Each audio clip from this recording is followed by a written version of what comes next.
تخيل معايا قرية كاملة بكل بيوتها وناسها اختفت، اتبخرت من على وش الأرض في ليلة واحدة.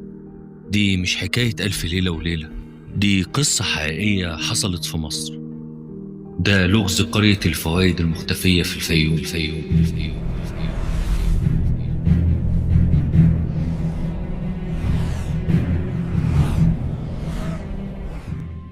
الفيوم محافظة الجمال والسحر ببحيرتها العريقة قارون، اللي ليها تاريخ طويل وأسرار أكتر من اللي نعرفها. في قلب الفيوم، وتحديدا في المنطقة القريبة من البحيرة، كانت في قرية صغيرة اسمها الفوايد. قرية بسيطة أهلها بيعيشوا على الصيد والزراعة، حياتهم هادية وبسيطة زي أي قرية مصرية أصيلة. لكن الهدوء ده كان بيخبي وراه سر هيغير مصير القرية دي للأبد. القصة بتبدأ من سنين طويلة، مفيش تاريخ محدد بالظبط، لكن الروايات الشفوية بتحكي عن فترة معينة كانت فيها القرية دي بتعاني من ظواهر غريبة. ناس كانت بتلاحظ إن منسوب المية في بحيرة قارون بيزيد بشكل مش طبيعي، مش مجرد فيضان عادي، لا ده كان في حاجة غلط. المية كانت بتزحف ببطء بس بثبات ناحية البيوت. الأهالي كانوا بيحاولوا يقاوموا، يبنوا سدود بسيطة، لكن الطبيعة كانت أقوى بكتير. لكن الغريب مش بس إن المية زادت، الغريب إن أهل القرية بدأوا يحسوا بحاجات مش طبيعية. أصوات غريبة في الليل، همهمات، إحساس بوجود حاجة مش مرئية بتتحرك حواليهم.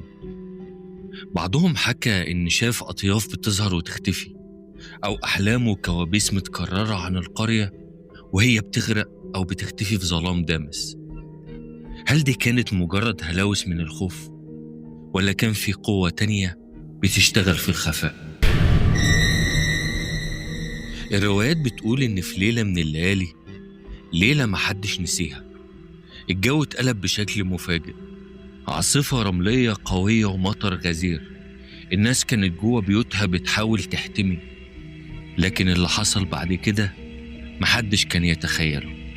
في الصبح لما العاصفة هديت وطلعت الشمس، القرية اختفت.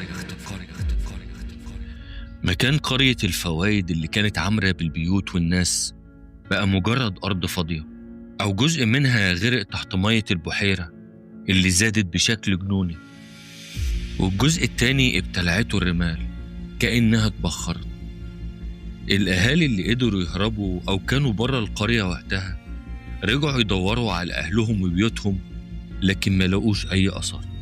مفيش جثث، مفيش حيطان، كأن القرية دي عمرها ما كانت موجودة أصلا. السؤال هنا بيقول، إيه اللي حصل بالظبط لقرية الفوايد؟ هل كانت كارثة طبيعية مهولة زي زلزال أو انهيار أراضي ابتلعت القرية بالكامل، ولا ارتفاع منسوب مياه البحيرة كان هو السبب الوحيد؟ ولا في تفسيرات تانية، تفسيرات أغرب وأعمق من مجرد ظواهر طبيعية؟ في ناس بتقول إن القرية اتبنت على أرض فيها لعنة، وإن الطبيعة كانت بتطردها، وناس تانية بتربط الموضوع بالجن أو بقوة خفية كانت بتعيش في المنطقة دي، وإنها زهقت من البشر وقررت تمحيهم. في كمان اللي كان بيقول إنها كانت مجرد قصة مبالغ فيها، لكن الحقيقة إن في روايات كتير من كبار السن في الفيوم بتأكد إن القرية دي كانت موجودة، وإنها اختفت بشكل غامض. لحد دلوقتي لغز قرية الفوايد المختفية بيفضل واحد من أغرب الألغاز في تاريخ مصر. مفيش تفسير علمي قاطع، ومفيش أدلة مادية كافية، لكن كل اللي عندنا هو حكايات، روايات، وهمسات بتتنقل من جيل لجيل. هل ممكن في يوم من الأيام نكتشف الحقيقة الكاملة، ولا هتفضل قرية الفوايد مجرد أسطورة مرعبة؟ سيبولي في التعليقات رأيكم، تفتكروا إيه اللي حصل لقرية الفوايد؟ وإيه أغرب القصص اللي سمعتوها عن أماكن اختفت، عشان نعمل عليها حلقات تانية. ما تنسوش تعملوا لايك للفيديو وتشتركوا في القناة. أشوفكم في حلقة جديدة. سلام.